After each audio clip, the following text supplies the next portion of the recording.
Hmm,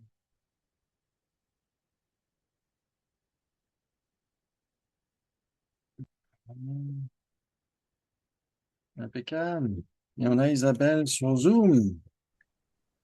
Bonjour, bonjour tout le monde. Salut, tu vas bien?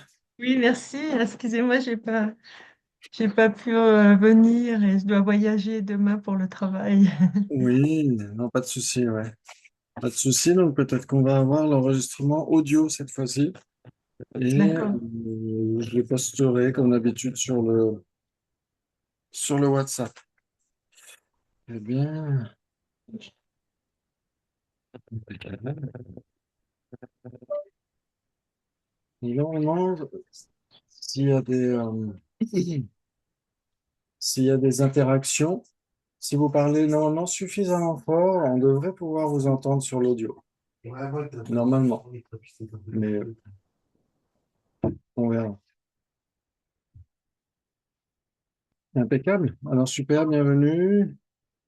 Merci à Steven d'avoir organisé toute cette session d'enseignement sur les 37 pratiques et puis d'avoir participé aussi dans les classes. Donc ça, c'est vraiment super. Et puis à toutes les personnes qui participent à chaque fois, avec votre gentillesse, avec votre amitié. Donc c'est super. Et puis à toutes les personnes qui proposent à chaque fois quelque chose, un covoiturage, une maison. Un lac. À quoi? Un lac. Un lac. C'est super. Donc merci à Sabine d'avoir prêté sa maison, sa terre pure. Et on va pouvoir reparler du texte. On va essayer de revenir un petit peu sur les points essentiels. On va commencer par une petite méditation, comme d'habitude. Ouais, très bien.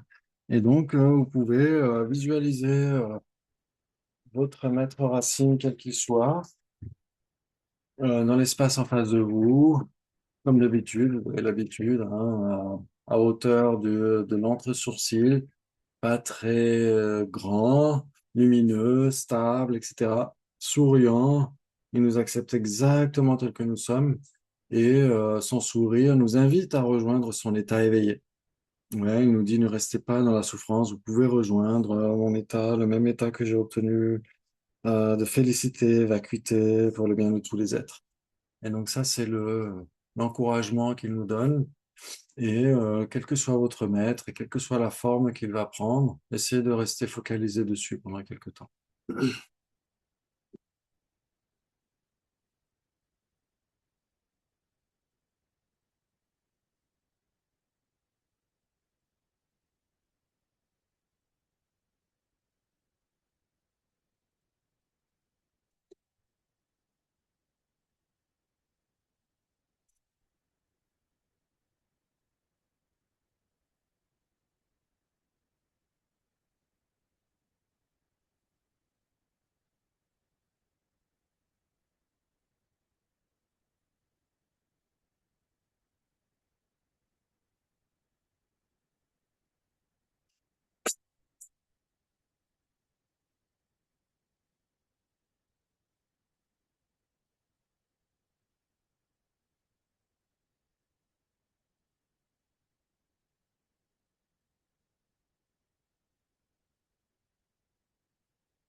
Vous pouvez garder à l'esprit qu'il est la personnification de toutes les sources de refuge à travers l'univers,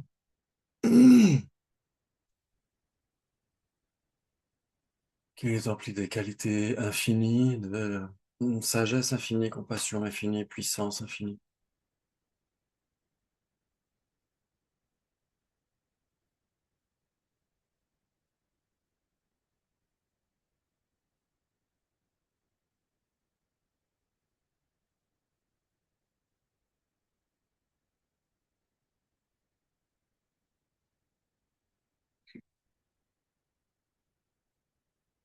Et que, en particulier, dans notre contexte du Lojong, il représente en particulier la compassion infinie. Il est indivisible, indissociable de tous les Bouddhas, et en particulier du Bouddha Avalokiteshvara. Vous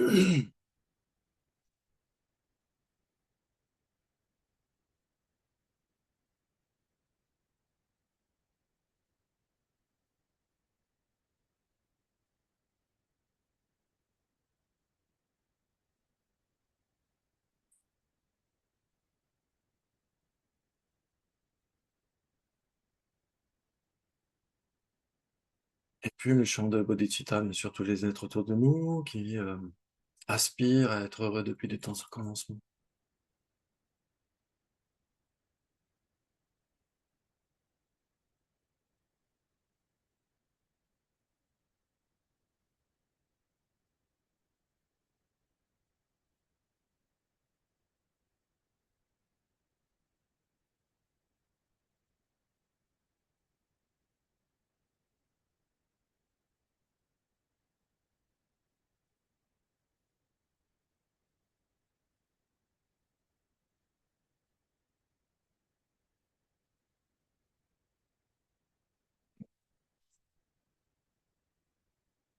Pensez à toutes leurs souffrances, diverses et variées, qu'ils ont traversées, qu'ils continuent de traverser encore et encore à cause des agrégats contaminés.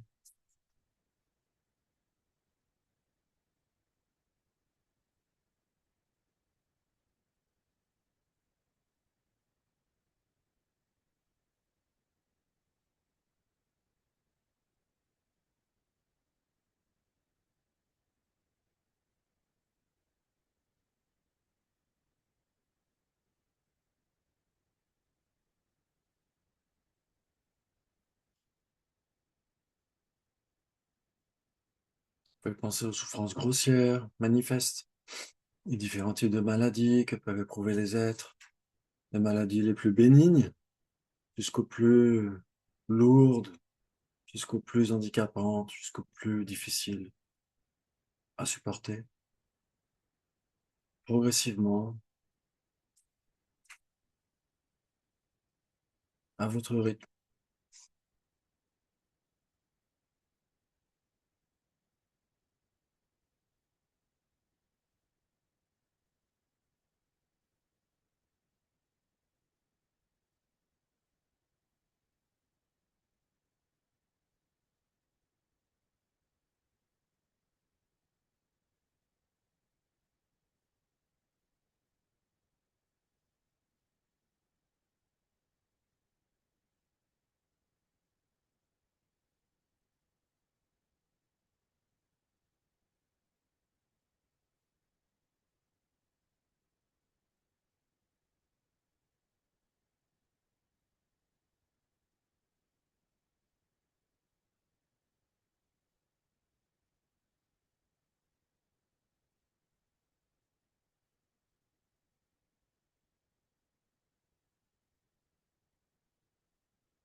Puis si vous le souhaitez, vous pouvez décider de pratiquer Tonglen. Vous pouvez envisager, par exemple, je sais pas, une maladie bénigne d'un être ou de plusieurs êtres, une maladie qui peut être éprouvée par une infinité d'êtres, comme vous le souhaitez. Ça peut être une maladie qui est vécue par un proche, etc. Essayez de faire les choses progressivement à votre rythme. Que ce soit pas trop lourd d'emblée, trop plombant d'emblée, trop paralysant d'emblée. Il y a des choses gérables dès le début. Et puis, si vous avez une difficulté dans l'existence, quelle qu'elle soit, vous pouvez vous dire, au moment où j'ai cette difficulté, je décide de prendre la souffrance de ces êtres, cette maladie que j'ai essayé d'évoquer, de contempler, qui nuit à d'incalculables êtres ou à mes proches, etc. Et vous pouvez vous dire, par le fait que j'éprouve une difficulté, je prends la souffrance de ces êtres-là. Puissent-ils être épargnés de leur maladie au moment où moi j'éprouve cette souffrance, ces difficultés. Et en échange, je leur offre mon bien-être, ma tranquillité, ma sérénité, mon bien-être.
Vous pouvez aller jusqu'à ressentir une forme de soulagement, de voir ces êtres épargnés par la difficulté au moment où vous la prenez sur vous.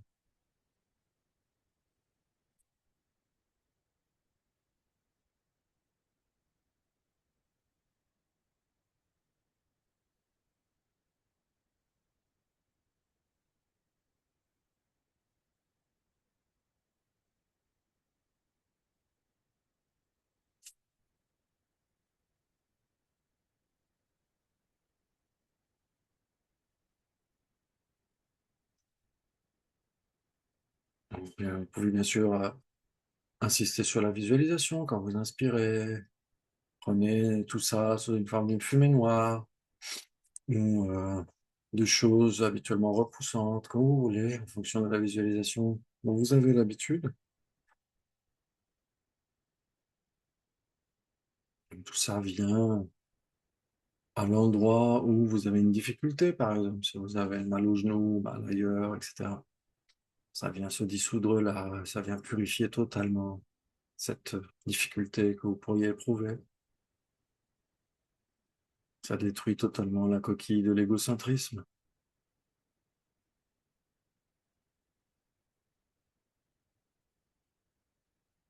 Et en lieu et place à cette nature rayonnante de notre nature profonde qui jaillit avec tous ces rayons lumineux vers tous ces êtres.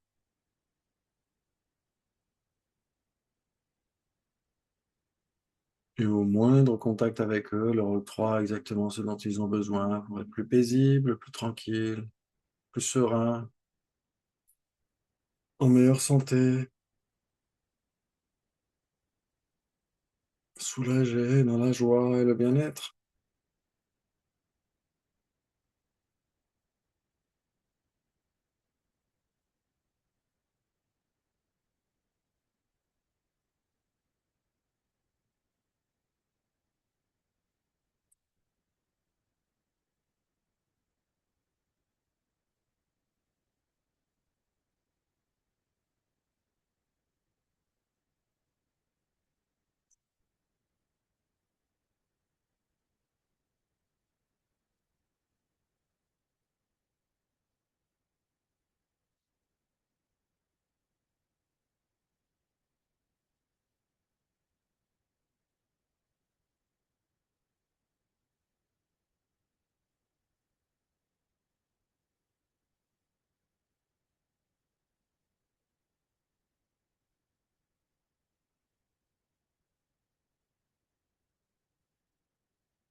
Associé à votre compréhension de la vacuité, tous ces êtres sont vides d'existence inhérente. Leurs problèmes sont vides d'existence inhérente. Les nôtres sont vides d'existence inhérente. Notre pratique est vide d'existence inhérente. Nous sommes vides d'existence inhérente. Nos agrégats sont vides d'existence inhérente. Tout cela est totalement insubstantiel. Vide mais apparent, apparent mais vide.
Si vous pouvez avoir la conviction que ceci n'est qu'une visualisation, un entraînement méditatif pour repousser les limites de notre égocentrisme, les limites de notre saisie égotique,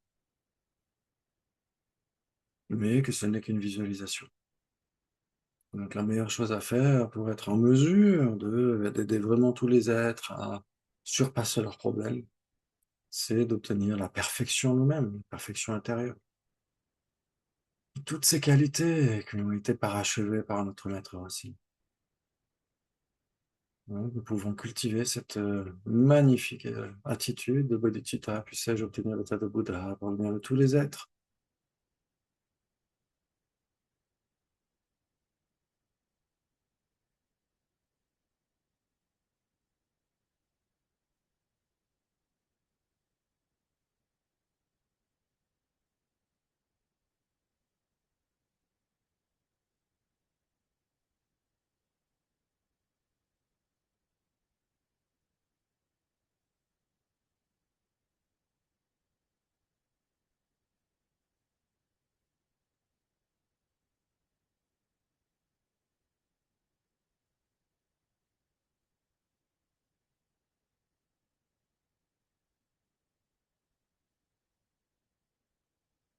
Essayez de garder la conviction que maintenant c'est ça qui compte, c'est bodhicitta qui compte. C'est cette attitude-là, c'est ça le cœur de l'enseignement du Bouddha avec la sagesse de la vacuité.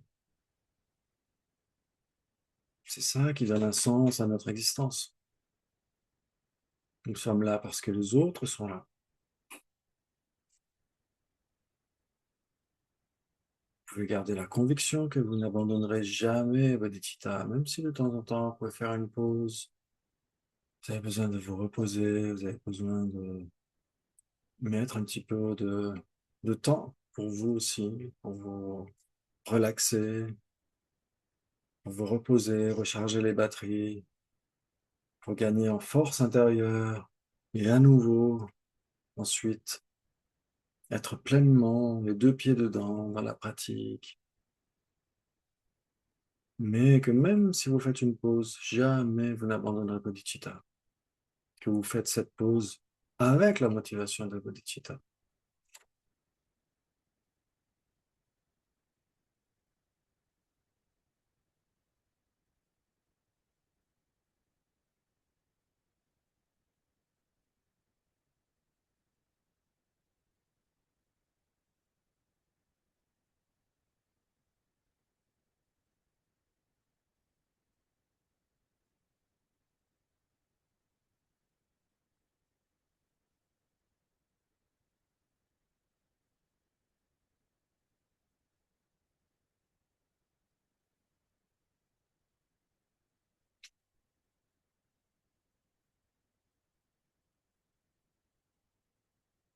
Ensuite, on peut verbaliser cela avec la prise de refuge et bodhicitta, en gardant à l'esprit que notre maître refuge est notre source, qui est témoin de cela, de notre prise de refuge, et que tous les êtres se joignent à nous et cultivent cette prise de refuge et développent bodhicitta joyeusement.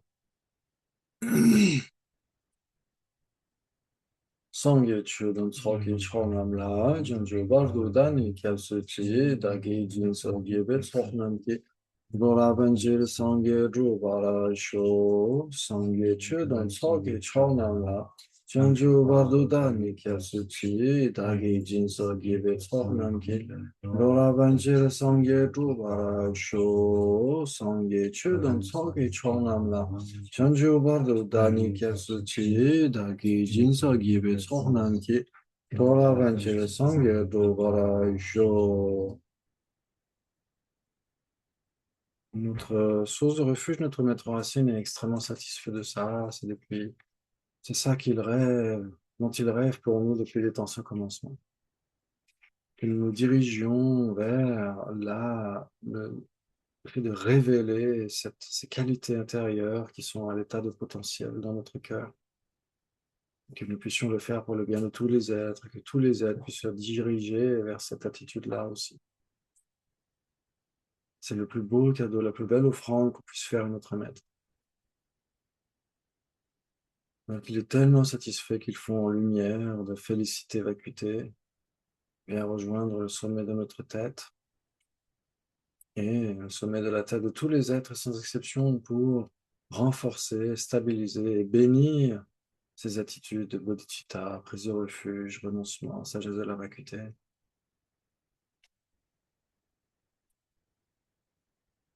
Et elle vient se dissoudre en nous comme un flocon de neige à la surface d'un lac.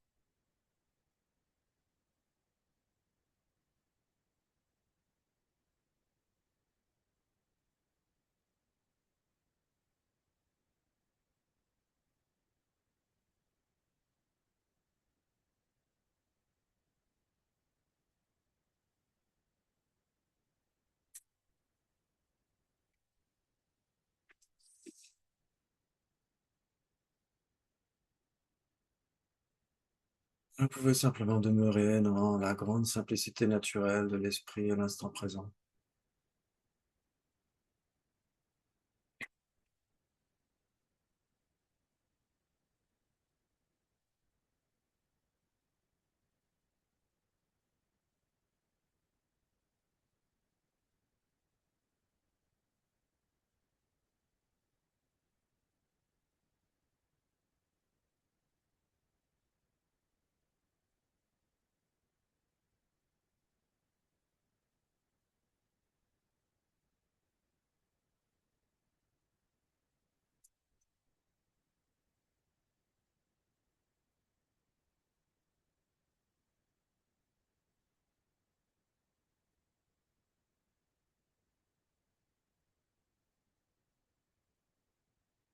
Et même si des pensées surviennent, c'est comme si un cambrioleur venait dans une maison vide.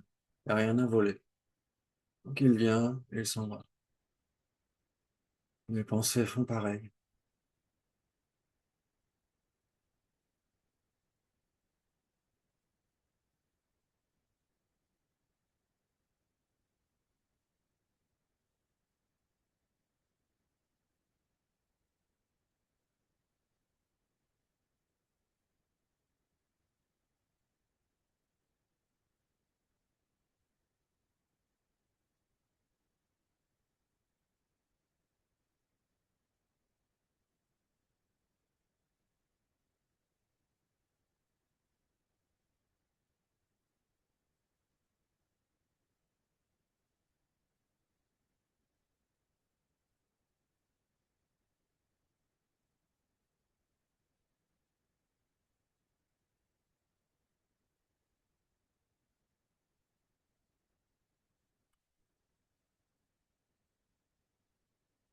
Vous pouvez essayer de vous plonger dans l'ouverture totale de cet esprit à l'instant présent.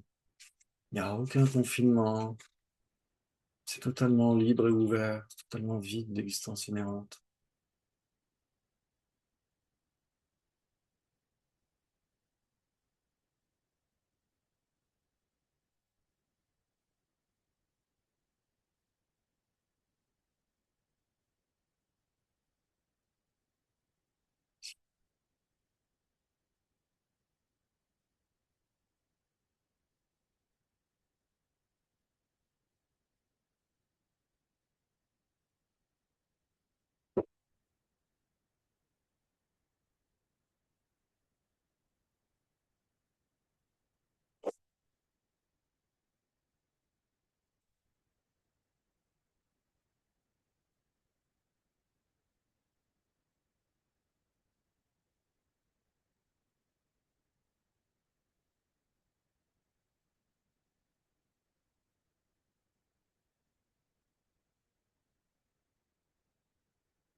Et au sortir de cette méditation semblable à l'espace, vous pouvez être dans la post-méditation semblable à l'illusion, semblable à l'arc-en-ciel.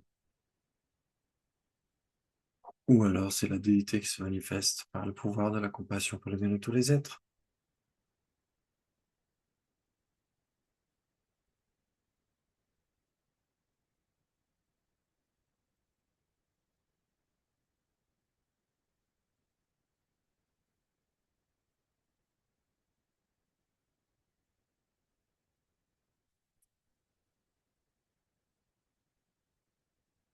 Merci beaucoup.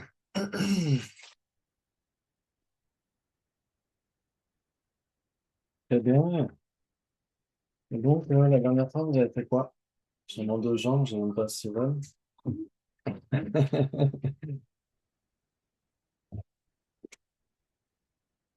Vous avez pratiqué. Ça va, Sabine?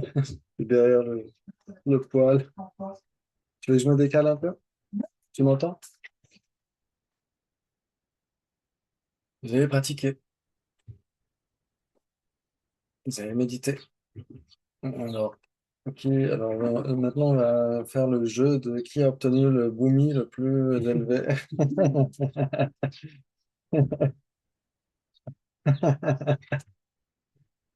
Ok, très bien. Très bien, très bien. Donc, c'est bien d'alterner pratique, théorie, c'est super. On essaie d'avoir un petit peu les deux à chaque fois, mais c'est bien d'insister sur l'un ou l'autre, c'est vraiment super.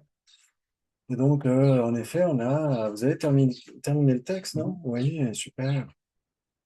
Excellent. Excellent. Les dernières 10 strophes. Ouais, Bon.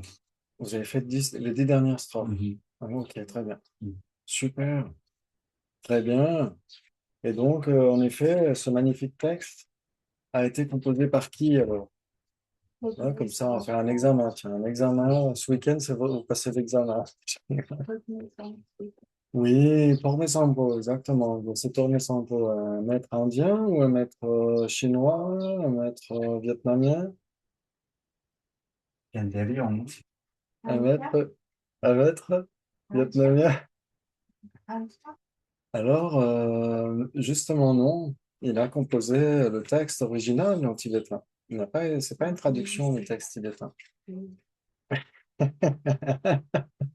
Je me suis dit, Pascal, elle a l'indice, forcément, parce elle a retraduit le texte avec sa prof.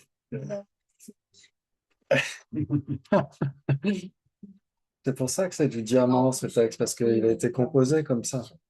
C'est pas une traduction. Mhm. Une belle composition, ouais. Donc, en effet, un maître tibétain, et sa sainteté dit qu'il se promenait toujours avec un loup végétarien, qui était devenu végétarien par le pouvoir de la compassion de Geshe Thorme Sampo. Et en effet, dans la nature, là où il méditait, il n'y avait pas les animaux sauvages ne se battaient pas les uns les autres, ne se combattaient pas, etc.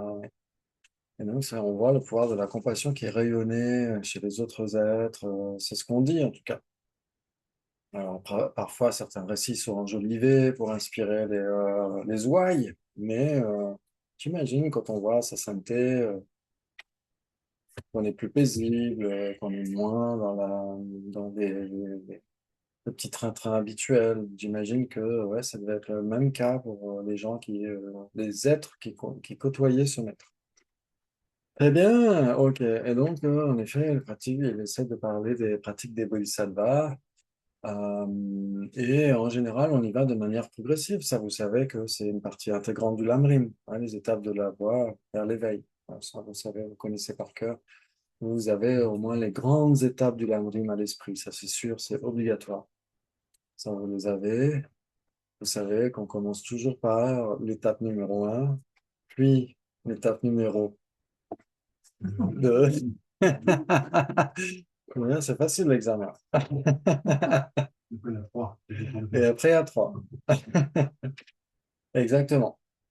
Ouais, donc l'étape 1, ce serait quoi?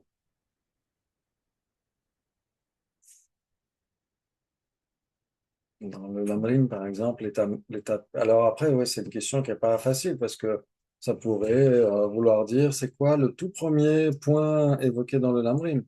Ou alors, quelles sont les instructions qui sont données en particulier pour la personne qui commence dans le lambrim? Ouais, donc vous pouvez dire ce qui vous passe par la tête. Je dirais que la première chose, c'est de se demander qu'est-ce que c'est que d'avoir un esprit. Oui, ouais, on pourrait dire ça. Pourquoi Qu'est-ce pas? que c'est que la conscience? Qu'est-ce que c'est que la conscience? Pourquoi pas? On pourrait dire ça. Oui, par exemple. Oui, on pourrait se dire, Qu'est-ce que c'est la première étape?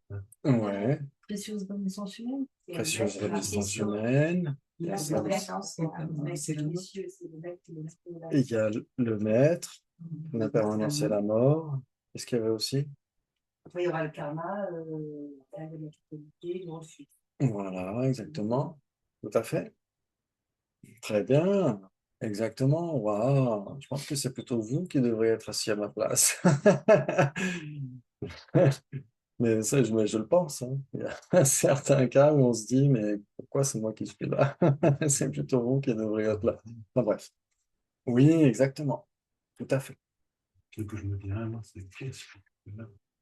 Ouh, qu'est-ce que je fais là? Où vais-je? Où cours? Dans quelle étagère?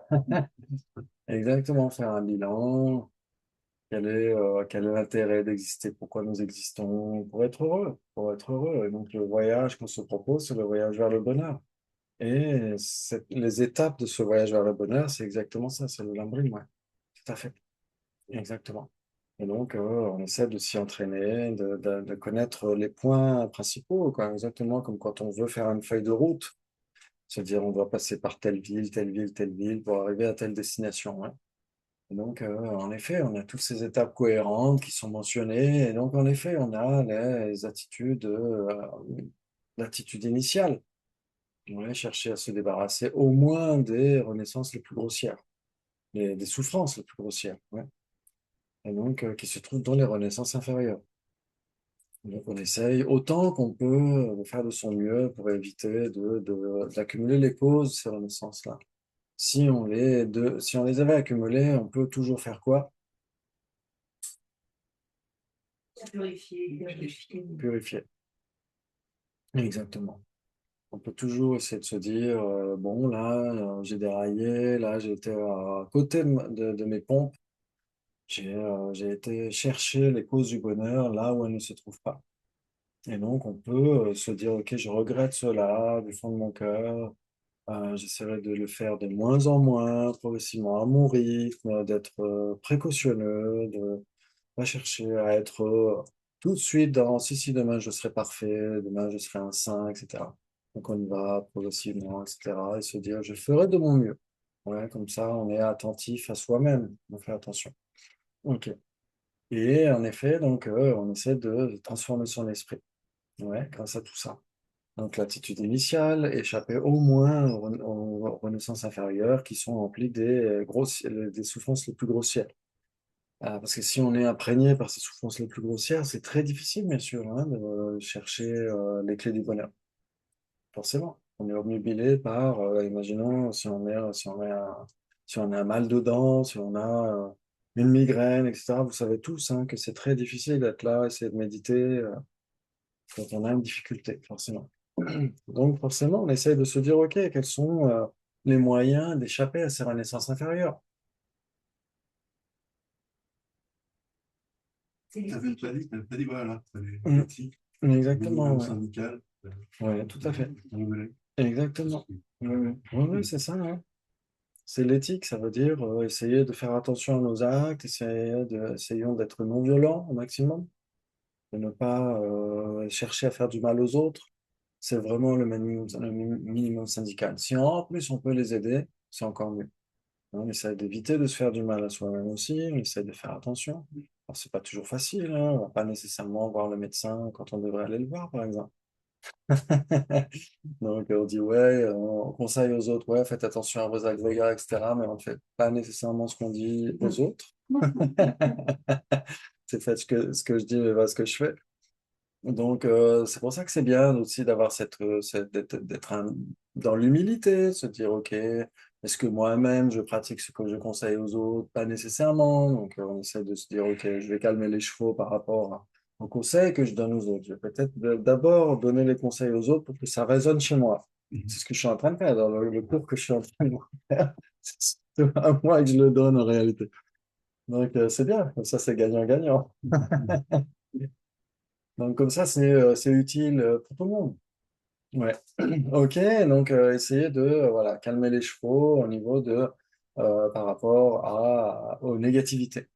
Ouais. Et puis ensuite, si on peut essayer de développer des qualités, continuer à les développer progressivement, les qualités qui sont associées au renoncement. Ouais, parce que la première attitude, l'attitude initiale, est-ce qu'on peut vraiment parler de renoncement? Mhm. Non. Pourquoi? Donc, on n'est pas dans le renoncement. Ouais. Pour renoncer une perturbation, on dharma mondain, et en fait, simplement, une précieuse renaissance humaine. Donc, à partir du moment où on revient dans le samsara avec une précieuse renaissance humaine, vous êtes bien accompagné, on n'est pas libéré. En fait, on n'est pas dans le renoncement. Non, Oui. Ça voudrait dire que pour éprouver, pour ressentir le renoncement, il faudrait déjà être libéré ou pas? Le réalité, le ressentir. Ah, j'ai perdu quelque chose. Oui. Ah, au lac. Ouais. Euh, non, mais pour le réaliser, on peut toujours aspirer. De toute façon, on aspire tous à l'éveil, on aspire tous au renoncement, vers la meilleure éthique, n'empêche que c'est une aspiration qu'on ne réalise pas souvent. Oui. Oui, en effet, parce que sinon, ce serait compliqué si on se disait qu'on pouvait réaliser le renoncement uniquement quand on est libéré ou, oui, ça pourrait poser question. Ça pourrait poser question. Ouais, ça voudrait dire qu'on ne pourrait pas le réaliser avant, ce renoncement. Or, j'imagine qu'il y a des gens qui réalisent le renoncement avant d'être libérés, non? Mais c'est pas une étape, c'est pas la première étape C'est pour la libération. c'est ce que j'allais dire, c'est la première étape. Donc, Si on forcément, ne on va réalise pas réaliser le avant. renoncement, la libération ne peut pas se faire. Oui. Renoncement, J'ai je- l'impression que Ce n'est ça- pas j'ai le- l'impression que c'est comme ça, ouais. Ça veut dire que ça, normalement, ça, vous connaissez par cœur. Par exemple, la définition d'une voix. C'est là où on va commencer à, à croustiller. La définition d'une voix, c'est? Oui, c'est un état d'esprit, en effet. C'est associé à renoncement. Ouais, c'est une claire réalisation associée à la pensée du renoncement. Ça veut dire que vous connaissez par cœur les 5 voies. Ok, la première, c'est? Ah, ok. Donc, vous connaissez pas par cœur les 5 voies. Accumulation. Oui, accumulation. Oui, oui, et avant? La préparation à Voilà, exactement. Donc, si on le faisait dans l'ordre. Accumulation. vision, Alors, accumulation, Préparation. préparation, vision, méditation et au-delà de l'apprentissage. Une voie d'un même apprenti. Exactement, bravo. Et donc, ça veut dire que la personne qui est sur la voie d'accumulation, elle a déjà réalisé le renoncement. Mais, exactement. Mais est-ce qu'elle est libérée? Non, mais c'est vrai qu'on a la vision. Non, c'est non, c'est la C'est quand, libération personnelle. Pour être libéré du voile afflictif acquis. Oui. oui, il reste les Bien sûr, contraintes. mais Pour Non, être il y a pas libéré de du voile voile afflictif acquis. cognitif. Et Ça dépend après, de- alors, ça dépend oui, ça de- dépend ce que tu recherches. Ça dépend ce que tu recherches. Si tu veux obtenir le bonheur infini de l'éveil, tu as besoin d'éliminer le voile cognitif. Et donc, tu as besoin d'entrer sur ces 5 voies, mais mahayanistes dans ce cas-là. Mais même quelqu'un qui n'a pas nécessairement cette aspiration à obtenir l'éveil pour le bien de tous les êtres, peut malgré tout cultiver le renoncement, un vrai renoncement authentique. Et donc entrer sur une voie d'accumulation, mais une voie d'accumulation du véhicule fondamental. Ouais. Et cette personne ne sera pas encore libérée. Elle ne sera pas encore libérée sur la voie de préparation, ni sur la voie de vision, ni sur la voie de méditation. Elle sera libérée sur Tu peux répéter la question? Ouais, la personne qui sera sur le véhicule fondamental C'est le- et qui aura réalisé le renoncement ne sera pas encore réalisée, ne sera pas encore libérée quand elle aura obtenu le renoncement, la réalisation du renoncement. Elle sera libérée quand elle sera, oui, donc quand elle sera en Arat ou sur la 5e voie de son véhicule. Donc c'est ça qui est important de voir, c'est qu'en effet, le renoncement doit être réalisé avant la libération, forcément. Nécessaire. Quand on dit renoncement, c'est bien renoncer au samsara et plus vouloir revenir. C'est en effet renoncer au samsara, c'est pas renoncer simplement aux souffrances grossières. Parce que les souffrances grossières, Ouais, sinon un animal aurait cultivé le renoncement. Un animal renonce aux souffrances grossières. parce qu'il faut cultiver l'idée d'aller dans un état divin. Ouais, aucun animal ne cherche à souffrir. Donc, Donc tous les animaux, dès qu'ils ont un peu trop chaud, ils vont à l'ombre, dès qu'ils ont un peu trop froid, ils vont au soleil, etc. Donc il n'y a pas besoin d'être bouddhiste pour renoncer à la souffrance manifeste. Tout le monde renonce à ça. Donc ça, c'est automatique, c'est pas une réalisation, c'est un ressenti naturel.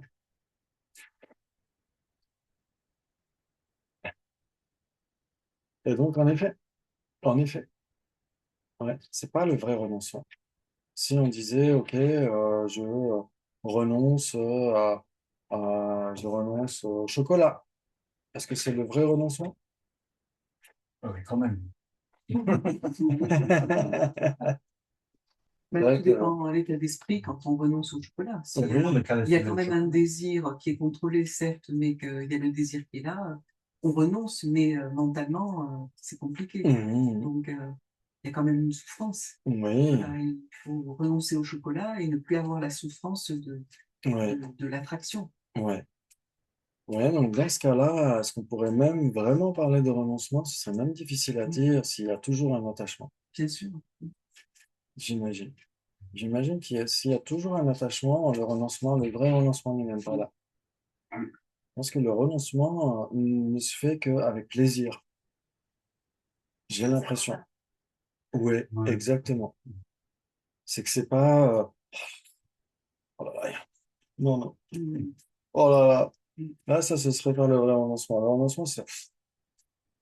C'est même pas, ouais, c'est même pas J'ai pas l'attirance, senti que tu as envie, c'est rien. En fait, Ouais, C'est c'est rien. que si que tu es et que tu es pas, en fait, tu as un état, ça t'affecte pas, dans un sens ou dans l'autre. ouais, C'est oui, ouais, spontané. oui, Mais c'est la musique quand c'est spontané. oui,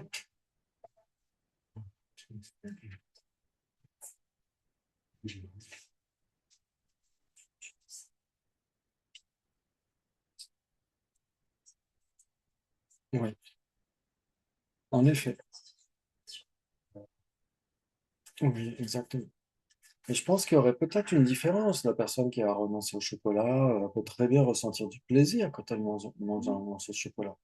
Mais ça va pas l'affecter pour autant. C'est pas ce plaisir qui va engendrer un attachement, puisque cette personne aura renoncé et verra qui en est ou pas, ce sera la même chose, d'une manière, mais sans effort, en effet. Si c'est renoncé d'une manière spontanée, c'est que c'est sans effort. Si c'est avec un effort, on pourrait pas vraiment parler de renoncement, j'aurais l'impression. Donc c'est là où on voit que ça doit vraiment être travaillé. Donc on regarde dans notre esprit si on a de l'attachement. Moi j'en ai encore pour le sucre, pour plein de choses. Mais c'est le sucre le plus prépondérant, on pourrait dire, j'ai l'impression. Et donc en effet, si je me dis ah ouais non, ce soir je vais regarder un bon film avec ma mère, mais je ne vais pas acheter de bonbons, ça va être, il va y avoir un frein. Ouais, enfin, ils vont dire, allez, il y a des fois, ils font des petits paquets. Une fois, je suis allé à la gare exprès pour acheter des petits paquets au distributeur. Parce que le supermarché font des gros paquets. Je me suis dit, non, non, je vais aller au distributeur. Je sais que c'est un petit paquet. Mais, mais c'était avec effort. Donc, c'était pas un vrai renoncement. Alors que, je sais pas, la clope, le tabac. Ça, c'est Alors là, par contre, ouais, là, ouais. J'avais réessayé, ça m'avait fait gerber, enfin pas gerber, mais donner la nausée. Donc tu te dis, ouais, non, ça c'est sans aucun effort. Sans aucun effort. Donc dans ce cas-là, on peut dire qu'il y a un renoncement qui se fait. Mais pour d'autres trucs, non. Donc c'est là où on se dit qu'il faut bosser. Si on bosse pas, ça vient pas, hein. Mhm. Ça vient pas automatiquement, hein. Parce que, alors bien sûr, hein, les gens qui ont déjà clopé quand ils étaient ados, la première taf, elle est dégueulasse. Tout le monde est d'accord là-dessus. C'est vraiment dégueulasse, mais on insiste parce que les potes, parce que la frangine, parce que ceci, parce que cela. Donc on insiste et après on trouve ça passe, mais c'est pas non plus nécessairement agréable, cette sensation-là. Donc il faut retrouver l'aspect désagréable. Il faut faire l'effort de retrouver l'aspect désagréable pour que ensuite il y ait un détachement totalement. Alors ça peut aller jusqu'à l'aversion d'ailleurs, donc mais au moins un détachement. Mais ça se travaille. Ce qui est très intéressant avec la clope, enfin surtout la clope et d'autres addictions, c'est que, parce que moi j'avais arrêté comme ça, je pensais dans le livre comment arrêter les fumer, etc. Mais parce que le seul plaisir, c'est un plaisir que nous avons créé, par créer cette manque, par passer par la sensation désagréable pour créer une manque d'une équipe, quoi. Et puis, donc, c'est vraiment pour remplir une manque qui est complètement fausse, Oui, qu'on construit. Et c'est toujours très très bien comme métaphore pour Sarah, parce que c'est pas du tout un vrai plaisir, c'est un plaisir complètement inventé. oui, Mais c'est un plaisir extrêmement faux en même temps. exactement. Tout à fait. Donc, c'est très long, le développement de l'annoncement. Oui, C'est j'imagine. extrêmement Qui est renoncement, il faut qu'il y ait un désir, un attachement à la base. S'il n'y a pas d'attachement, quelqu'un qui n'a jamais fumé, qui n'a jamais eu envie de fumer, Mhm. il ne faut pas dire que cette personne ait renoncé à la cigarette, Mhm. puisqu'il n'y a pas eu Ouais, tout à fait. d'attachement. Donc, à la base, il faut Oui. une sorte d'attraction, Oui. d'attachement, la capacité de se dire, ben, il faut que je renonce à ça, Mhm.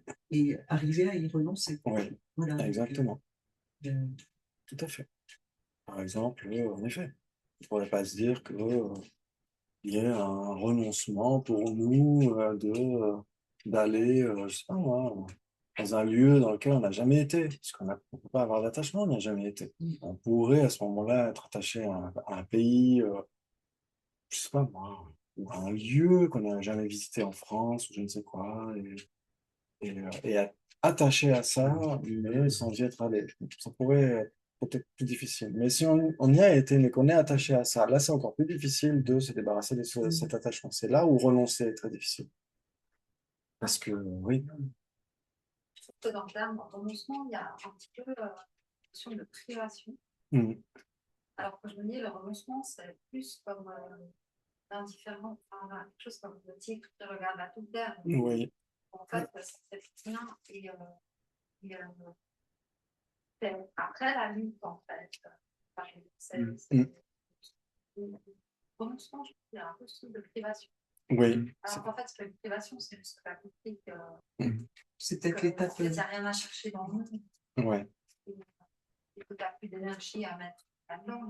Ouais. Mhm. Je ne sais pas comment on dit dans les autres langues. Renunciation, et même dans le commentaire de sa santé, en français, ils ont mis renonciation dans l'enseignement du Dalai Lama, le petit livre là.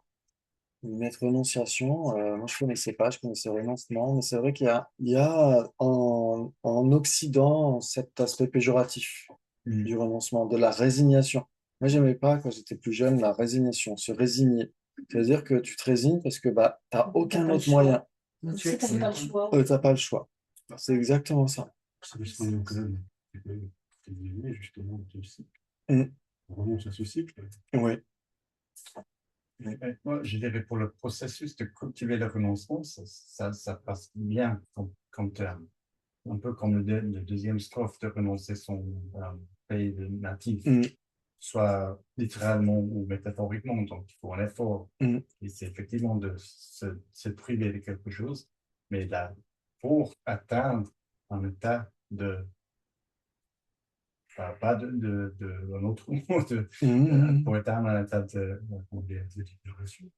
De contentement. Soulagement ou de plus avoir envie de chercher quelque chose, mais pour la cultivation de renoncement, ouais, Ouais, Il faut se priver un peu, mais on cherche en état qu'on n'a plus besoin de se priver au pas. Donc, oui, ça m'étonne. Aussi, le renoncement, en général, tu renonces à quelque chose qui est cool, quoi. Que tu oui. sens pas. Alors que là, tu Alors que là, renonces c'est à le quelque chose contraire. Ouais, mais oui, en fait, une fois que tu as compris la souffrance, en fait, c'est comme, je sais pas comment dire, c'est comme si ça s'est asséché, puis les feuilles, elles tombent, quoi. Mhm. Tu n'as plus cette sensation de privation, Mhm. tu as plutôt une sensation de libération. Exactement. C'est comme avec Oui, mais la libération, c'est grave. Oui, Oui, Moi, c'est super. Ouais, c'est des conséquences. C'est cool.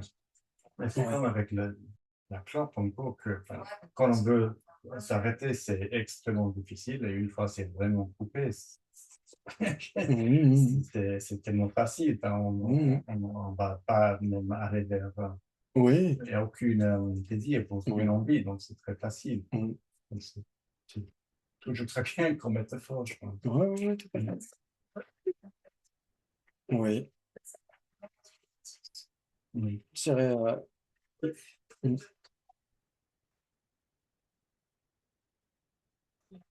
Ouais. Oui, moi je verrais ça comme en avoir marre d'un truc. Ouais, vraiment en avoir marre. C'est qu'il faut en avoir marre et c'est comme si tu posais un fardeau. Oui, c'est Ouais, c'est là où tu te dis j'en ai marre et tu poses le fardeau avec joie. Donc c'est là où il ne devrait pas y avoir de résistance. S'il y a une résistance, c'est que le fardeau n'est pas posé avec joie. On se dit ouais, non, ça peut encore nous servir. Alors que quand tu poses le fardeau, genre, bah, t'as voyagé pendant longtemps, et là tu rentres à la maison, t'as ton sac à dos vachement lourd et tout, et là tu le poses avec plaisir.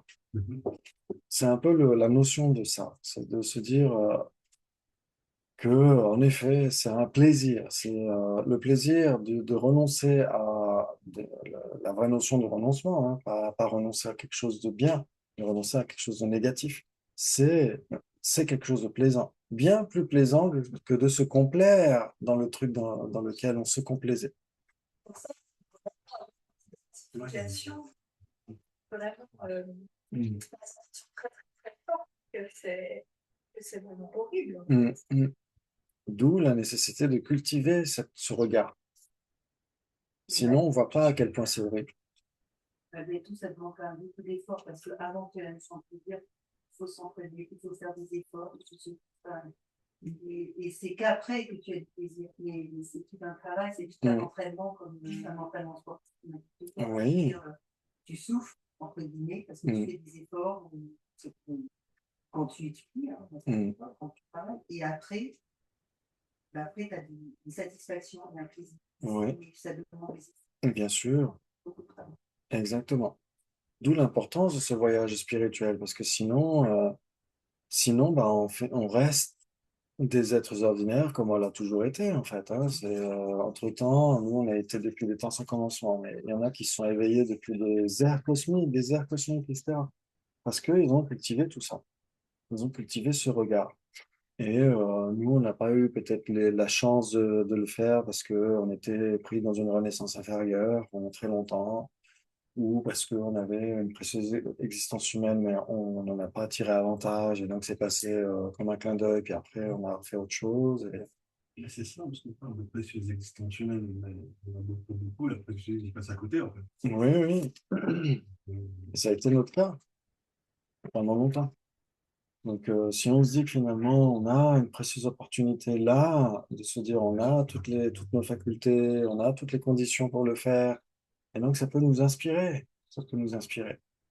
Mais c'est vrai qu'on est tellement pris par des occupations diverses et variées, etc., que on met pas nécessairement les choses, les priorités là où elles devraient l'être. C'est ce que disait René Gesche-Campbell mercredi dernier, ouais. Où en effet, il disait ça.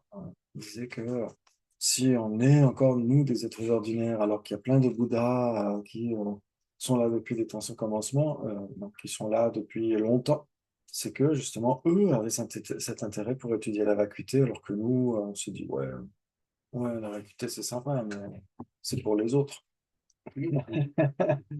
Alors que si on voit à quel point elle est au cœur du renoncement, elle est au cœur de bodhicitta, elle est au cœur de tout ça, dans ce cas-là, on se dit finalement ça vaut la peine. Dans ce cas-là, ça vaut la peine. Et donc, même si elle n'est pas, elle est mentionnée presque d'emblée hein, dans le texte, hein. Presque d'emblée hein, dans le texte où quand il dit, ouais, vous voyez que tout est sans aller ni venue, et cependant vous œuvrez uniquement au bien des êtres vivants. Vous voyez que tout est sans aller ni venue. C'est exactement ce que dit Raya Nagarjuna dans l'hommage au Madhyamaka Shastra. Anirgamam, anagamam, sans aller ni venue. Ouais, je rends hommage au Bouddha, le meilleur de tous les orateurs, qui a enseigné l'interdépendance selon laquelle il n'y a ni cessation, ni production, ni identité, ni altérité, ni aller ni venue. Exactement comme ici. Et donc, c'est dès le départ que cette vacuité est mentionnée, parce que comme on l'a dit, c'est le cœur de l'enseignement du Bouddha. Le plus beau des cadeaux qu'il ait pu faire, c'est enseigner le renoncement, bodhicitta et la sagesse de la vacuité. Ces trois points les plus essentiels qui résument tout le Lamrim et qui sont résumés aussi dans cette strophe qu'on a évoquée, mais en filigrane. Quand on a dit qu'il faut commencer par l'éthique, se débarrasser des actes qui font du mal aux autres et à nous-mêmes, etc. Ouais, cette strophe mentionnée par le Bouddha euh, n'accomplissait aucune négativité, accomplissait un trésor de vertu. Discipliner cet esprit qui est le vôtre, tel est l'enseignement du Bouddha. Justement, le premier verset, c'est le renoncement. Ouais, c'est que l'on a marre de souffrir en comprenant les différents types de souffrance, en comprenant que le plus subtil est associé à l'ignorance la plus fondamentale, donc l'opposé de la sagesse de la vacuité. Et donc, c'est là où on comprend à quel point la sagesse de la vacuité nous permet de comprendre aussi le renoncement et nous permet de comprendre aussi bodhicitta. C'est-à-dire que qu'est-ce qui nous permet de réaliser l'éveil pour le bien de tous les êtres? Encore la sagesse de la vacuité. Et donc, on se dit, oui, bodhicitta, c'est très, très important, mais vouloir accomplir cet éveil pour le bien de tous les êtres nécessite de réaliser la vacuité. Nécessairement. Ouais. Et donc, ça, c'est accomplir un trésor de vertu avec bodhicitta. Donc, ça, c'est le second aspect principal de la voie. Le premier, c'est éviter toutes les négativités, donc le renoncement. Le second, c'est bodhicitta. Et le troisième, c'est la sagesse de la vacuité. Discipliner parfaitement cet esprit qui est le vôtre. Ouais, et ça ne peut être discipliné parfaitement que grâce à la sagesse de la vacuité. Donc c'est là où on voit que l'enseignement du Bouddha tourne autour de ces trois aspects principaux de la voie. Lama Tsongkhapa n'a rien inventé en fait, hein. Quand il a proposé les trois aspects principaux de la voie, il n'a fait que exprimer les choses de manière extrêmement limpide. Ouais. Ok, très bien. Magnifique. Ok. Et donc, en effet, vous voyez que tout est sans aller ni venue, cependant œuvrer uniquement au bien de tous les êtres. À vous, mon précieux gourou inséparable du Seigneur Avalokita, sans cesse, respectueusement, je rends hommage par le corps, la parole et l'esprit. Ouais, ok. Et donc là, on retrouve aussi le tout premier point. Quelqu'un avait parlé du tout premier point du Lamrim en parlant de se remettre à son ami spirituel de manière appropriée. Ouais. Et ben, c'est exactement ça aussi. Ouais, alors bien sûr, ça dépend des Lamrim, hein. Vous avez peut-être étudié plusieurs Lamrim dans plusieurs écoles, non? Qui a étudié les quatre écoles, les quatre Nyingma, Sakya, Kagyu, Nyingma, Sakya, Kagyu, Gelug, les quatre Lamrim? Moi, j'ai lu le livre de Tsongkhapa, l'ordre de la Oui, libération, mais je ne me rappelle plus de l'ordre. Gampopa. Gampopa, Oui, pardon, ce que j'ai dit. C'est quel? Tsongkhapa. Non, Gampopa. Ok, magnifique. Mais je ne me rappelle plus, d'ailleurs, si l'ordre est le même que dans un lamrim quelconque. Non, il sera assez différent. Oui, ouais, la tradition Kagyupa, moi que je trouve personnellement très inspirant parce que là, il parle de jardinage en fait. Ouais, ce livre, c'est un Il monument, parle, hein. il parle de la... Il commence par quoi d'ailleurs? Pour ceux qui l'ont lu, il commence par quoi? Il y a longtemps. C'est bien de rajouter il y a longtemps. Comme ça, je n'insisterai pas. Non, Par... le jardinage karma, donc une vraie, non, c'est La précieuse existence humaine.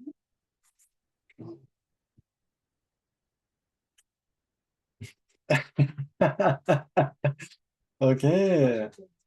Il commence par quoi? Si on veut un pied de tomate, on doit aller chez le pépiniériste.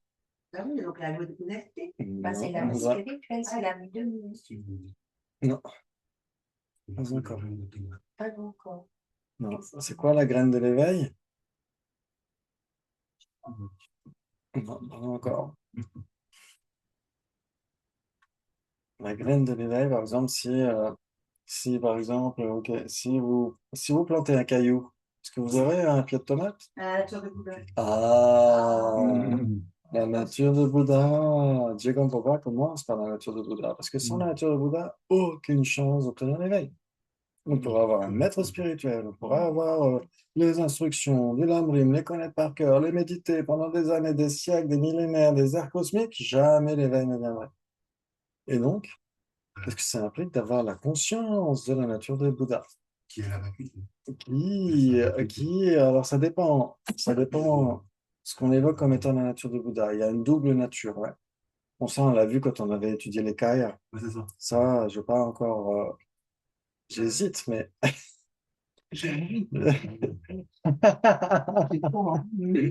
d'en reparler, mais pas grave.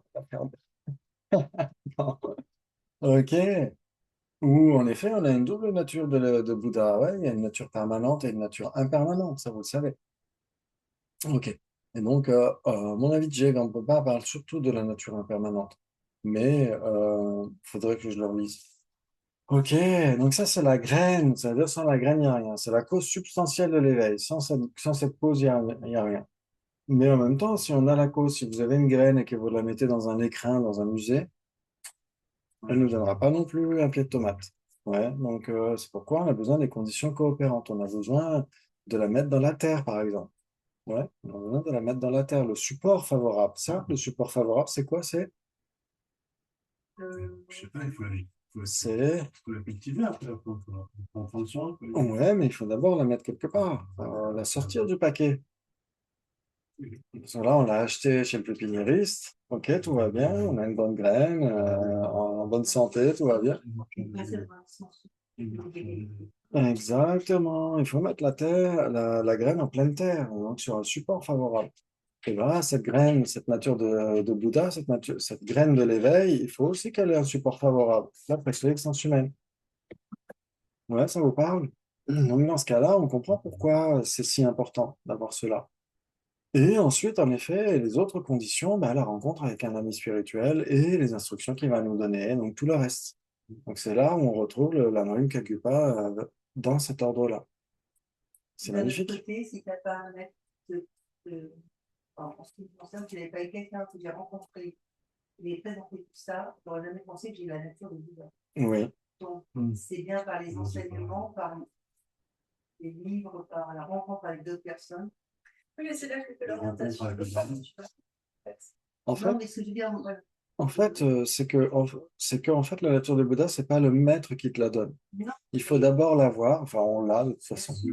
Et c'est grâce au support favorable, la capacité de comprendre ce que dit le maître, et la rencontre avec le maître, qu'on sait qu'on a, en effet, qu'on apprend ce qu'elle est et qu'on essaie de la nourrir.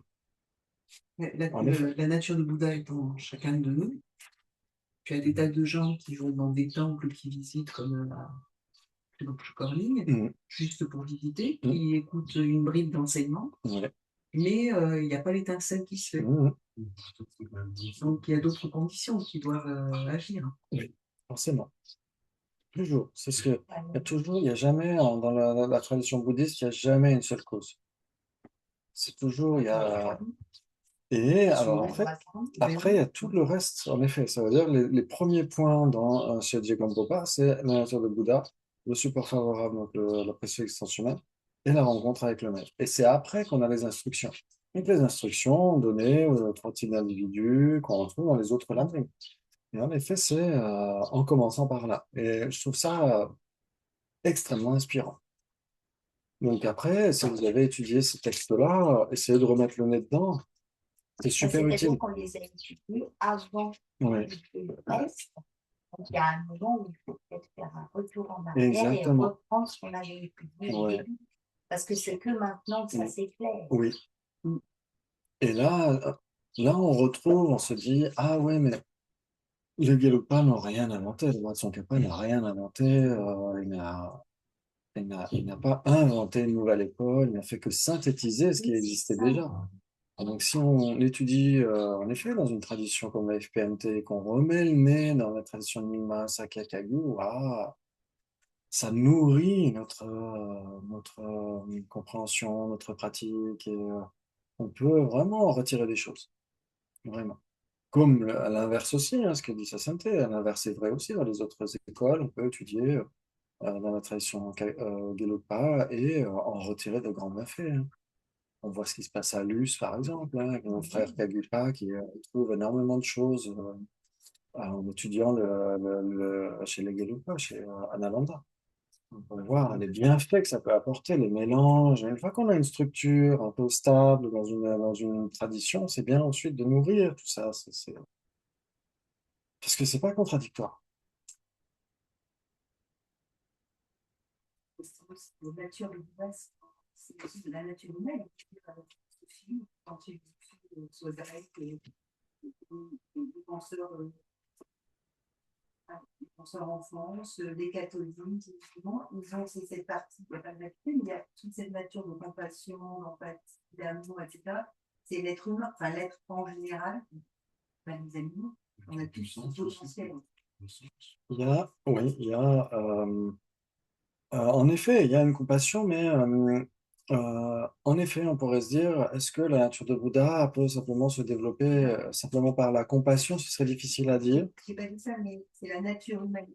Oui, Alors, il y a l'autre partie qui est là, mais on a une grosse partie que pour toutes les religions, toutes les philosophies, on est tout d'accord dessus. oui. Sur la compassion, en effet. Après, sur la compassion universelle, vraiment à l'égard de tous les êtres. Je sais pas, je ne connais pas suffisamment, Ouais. mais je pense que oui. Parce que si tu n'es pas intégré dans un sens ou dans l'autre, Mm. tous les gens sont ouverts Oui, à l'autre. oui, oui, tout à fait. La charité au sens chrétien, Ouais. les personnes, les juifs et les musulmans aussi, ils regardent le corps unique, la personne. Pas, les animaux ne sont pas de conscience similaire à l'humain, je crois, Mm. de leur point. Donc, au contraire, la nature de Bouddha est très spécifique au bouddhisme. Mm. En plus, l'éveil d'Arda, ça n'a absolument rien à voir avec le niveau que tu peux atteindre dans les autres religions, parce qu'il y a un Dieu au-delà, tu vois. C'est comme en plus un chrétien disait qu'il veut devenir Dieu. Donc, bah, je veux dire, ouais. Je n'ai pas associé ça. C'est-à-dire que dans la nature de Bouddha, c'est le fait de penser. Il y a autre chose, c'est sûr, dans le bouddhisme, il y a une dimension supérieure. Il y a même le fait de penser qu'on est. Il y a une nature humaine quand même qui est bonne, quelle que soit. Je ne sais pas, je ne connais pas bien les religions catholiques, etc., mais je pense que, d'ailleurs, Dalai Lama, ils disent tous, on est tous amour, etc. Et en fait, quand tu écoutes des fois des prêches de chrétiens, etc., il y a beaucoup de choses qui correspondent. Alors, Parce que tu as en effet, Corinne sur les. ça, on Comment peut ça pas. s'appelle? Les cathares, c'est ça, Corinne? Ouais. Pardon? C'est les cathares, la religion cathare. Eh ben, franchement, quand on lit leur façon de penser, tu te dis, mais il y a des points communs, c'est impressionnant. Tout à fait. Et c'est là où, alors je sais pas si Isabelle, tu entends ce qu'on dit dans la salle, je suis pas sûr. Donc c'est Oui, oui, peut-être j'entends. C'est bon. Je suis à l'écoute. un micro, t'avais pas acheté un micro Oui, mais dans cette pièce, moi, je Ça ne te peux va pas pas? tout Ok. changer. Bon, désolé Isabelle. Et Non, c'est voilà. bon, j'entends, hein, j'entends. Ok, wow. Ouais, ouais. Bon, une bonne oui. Et donc oui, alors ça, c'est là où justement on peut acquérir cette précision, se dire, c'est ni tout blanc ni tout noir. Ça veut dire elles ne sont pas en désaccord frontal sur tous les points. Et ça ne veut pas dire qu'elles disent toutes la même chose. Il y a des zones de gris. En effet, hein, comme dit Sabine, hein, il y a des choses qui sont similaires, qui sont corollaires, etc. Tout à fait. Ça ne veut pas dire qu'elles disent la même chose sur la nature de Bouddha, qu'elles disent la même chose sur la compassion, qu'elles disent la même chose sur l'éveil, etc. Donc il y a des choses où elles se rejoignent et il y a des choses où elles ne se rejoignent pas. Ça, on n'a pas le choix, c'est comme ça, c'est la nature humaine qui aime cette diversité et avec cette diversité de traditions plus ou moins philosophiques, plus ou moins fondées sur la foi, etc. Mais en effet, et comme dit Sa Sainteté, mais souvent Sa Sainteté, il a interprété, moi je me souviens déjà à l'époque, hein, à Blois, j'avais discuté avec une copine au château de Blois, je me souviens, et où elle disait, ah si, si, je pourrais te ressortir la citation où le Dalai Lama dit que toutes les religions disent la même chose. En fait, non, Sa Sainteté dit plusieurs fois que toutes les religions ont le même but. C'est pas la même chose. Le but, c'est le bonheur de l'être humain. Alors bien sûr, dans la tradition bouddhiste, on va rajouter le bonheur tous les êtres, mais minimum syndical au moins de l'être humain, forcément. Donc il dit, oui, toutes les religions servent le même but, mais est-ce que ça veut dire que toutes les religions disent la même chose? Donc parfois les gens interprètent ce que va dire Sa Sainteté. Ça peut arriver. Je ne dis pas que c'est le cas de Sabine, pas du tout, hein. Mais ça pourrait aller jusque-là, parfois. Donc c'est important de voir qu'en effet, il y a beaucoup de choses qui sont corrélaires, le pardon, la charité, etc. Mais parfois, on peut se demander si la compassion est aussi universelle que ça, ou si, par exemple, moi, je me souviens quand on avait cette journée porte ouverte chez les sœurs de Bethléem au Voiron, on avait lu les prières qui étaient disponibles pour le public et c'était on prie pour l'homme, on prie pour l'être humain. Donc moi, ça m'avait un peu gêné, mais vite fait, hein, je me suis dit, ah ouais, c'est un peu dommage. Donc forcément, nous, on faisait les prières avec eux, mais en pensant à tous les saints, forcément, pas que. Mais littéralement, c'était marqué comme ça, l'être humain. Même si elles sont adorables, et beaucoup de bouddhistes C'est marrant pourraient parce que s'inspirer d'elles, moi le premier d'ailleurs. Donc, elles sont vraiment des vraies pratiquantes, etc. Mais il peut parfois manquer un détail. c'est marrant parce que dans la religion catholique, quand on prend la communion, on dit, les prêtres disent, voilà, si c'est toujours pareil, voici l'agneau de Dieu. Ouais. Voilà. Et donc ça veut dire que bon, les animaux quand même sont perçus d'une certaine façon, puisqu'ils sont présentés comme étant un peu à la représentation de Dieu. Mais vous avez déjà entendu ça? Ouais, mais c'est pas exactement cette signification-là. D'accord. Ouais. C'est un terme honorifique pour Jésus, mais c'est pas équivalent que les agneaux sont honorés. D'accord. Ah, C'est plutôt l'inverse. Et aussi, ouais, par rapport aux animaux, enfin, c'est assez clair dans l'Ancien Testament, surtout que les animaux sont à l'utilisation de l'être humain et de Dieu. Ouais. Les sacrifices sont encouragés. mm. Oui, donc c'est vrai que pour la question des animaux, ça peut être différent aussi. Et même d'autres êtres conscients qui ne sont tout simplement pas visibles. Est-ce qu'ils sont acceptés dans les traditions non bouddhistes? Est-ce qu'ils acceptent d'autres types de vie qui ne sont pas visibles par nous, genre autre chose que les animaux et les humains? Ce que moi, je trouve intéressant avec tout ça, c'est que effectivement, il y a, avec des différents discours complètement compatibles, mais de sa sainteté ou d'autres maîtres, quand ils vont mettre l'évidence sur l'unité de certains aspects de religion, c'est très large, c'est très inclusif et c'est très juste.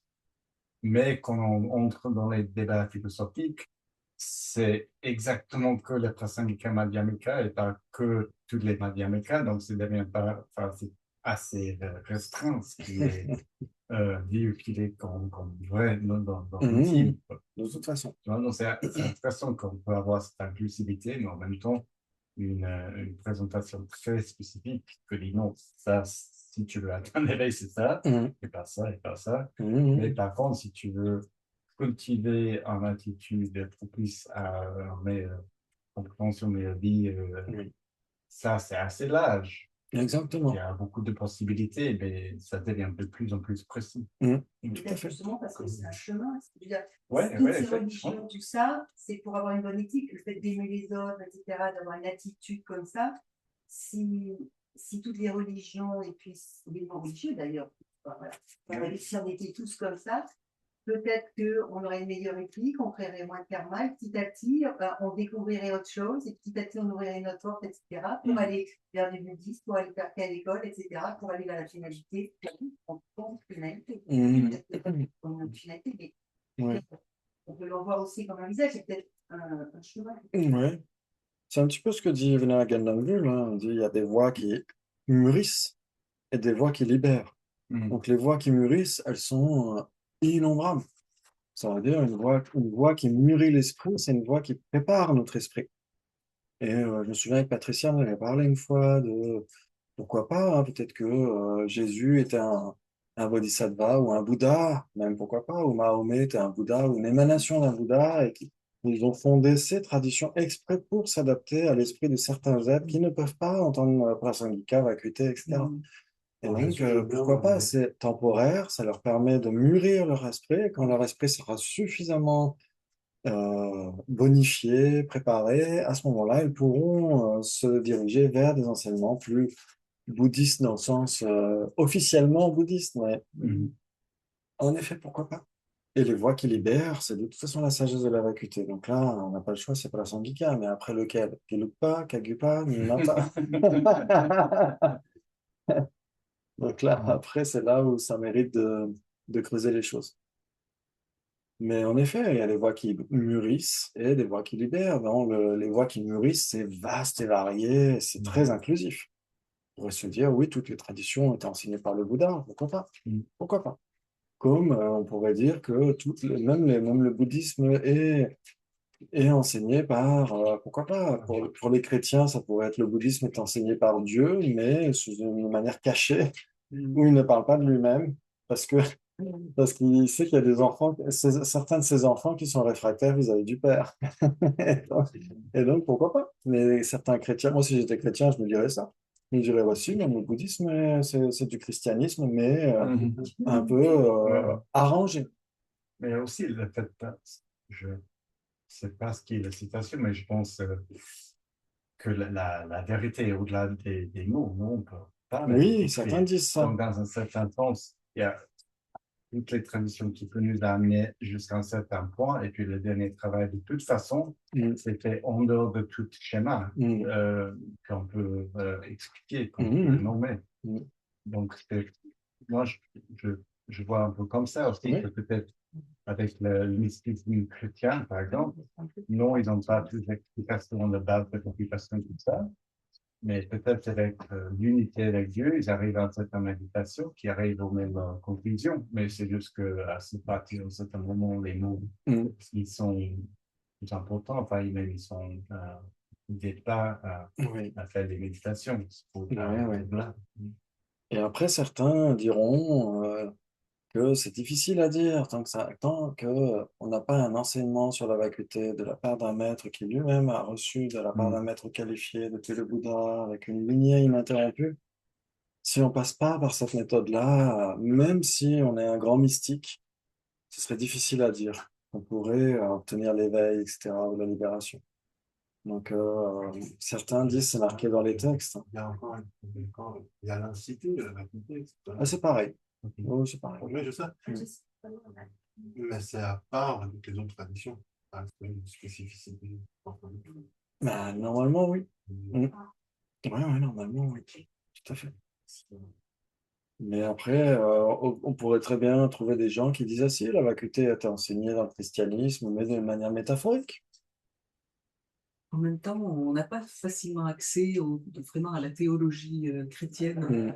Ce qui est donné, enfin, ce à quoi on a eu accès quand on était enfant, c'est un truc vraiment super basique. On ne sait pas. Enseignements chrétiens comme il y a des enseignements. Oui, mais Ils sont tout aussi intéressants que C'est il y a la même chose. Si on cherche un Oui.